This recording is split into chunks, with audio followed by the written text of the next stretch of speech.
So how did the carnival start? The carnival started with a very vague idea of bringing our culture into a city that had a very big Colombian community but didn't have anything that tied it together or anything that related us back to our ancestries. So my mother is from Barranquilla. She was born and bred there. My brother and I were born there, but we left very, very young. When we got here after we all moved here, I had a small group of friends, but we didn't really we seriously had nothing that tied us culturally to our country, except the fact that we kept going back. My mother kept longing for the carnival in Barranquilla. It's actually the second largest one in the world, and it's the most important one culturally. So after a few years that we stayed here, my parents couldn't really live here. They didn't particularly like it. They couldn't adapt. They went back, and once they went back, we started thinking, I think maybe the three of us, not so much, I mean they were younger, but like when we had kids here, they weren't going to have anything of the things that we grew up with. One thing led to the other. For some reason, one day we went to the city of Coral Gables and said, can we have a parade? And after a lot of questioning, they said yes.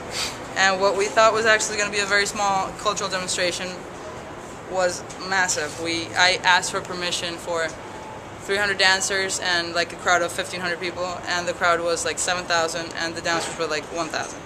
And after that we kind of got it together. We had an organization, we created an organization and started doing it seriously, not just because we missed it. Because we figured, it was kind of a shared dream. Not only my mother missed everything, we all did. And then once the street was open and once the space was there, everyone came out and danced. So that's how it got started. It was great. And how did Berklee get involved this year? Well, Berklee's, first of all, it's my school, it's my place. I'm a Berklee graduate, and I always felt like I had to give back or be completely involved with everything or what I had to do with Berklee throughout my life. I see the carnival, or I see our culture as a fusion. Once it comes to the States, once it's here, all the immigration, whether you're from Puerto Rico, whether you're from Colombia, if you're from wherever you're from, Ecuador, Argentina, here in the States we create a fusion, and to incorporate Berklee into our carnival is generating, is mixing, is showing that fusion, what we can create with the American traditions and the Colombian culture. So I thought it was for me obvious to just ask Berklee to participate in our event and grow together. So we just pretty much made an approach, and Berklee said, okay, let's do it. And it's I'm guessing it's an experimental year, but I think it's we're gonna grow together, and it's gonna be a continuous visit down to Miami. So this year Joe Arroyo is a special guest and Berklee pays tribute. Tell us who Joe Arroyo is. Well, he's Joe is our passion. He's a symbol. Let's just keep it that way. As a Colombian symbol for salsa music and the carnival. He's linked to, it's everything that Miami stands for. I mean, he's very international.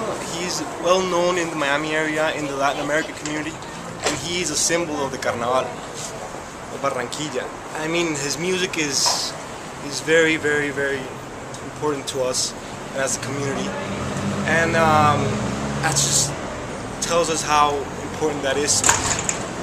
As far as why Joe was picked, He's our most important musician. He's our most known folkloric musician, the most known that we can think about, and we're just glad that Berklee can jump on board, and we think that it's going to be great. Awesome.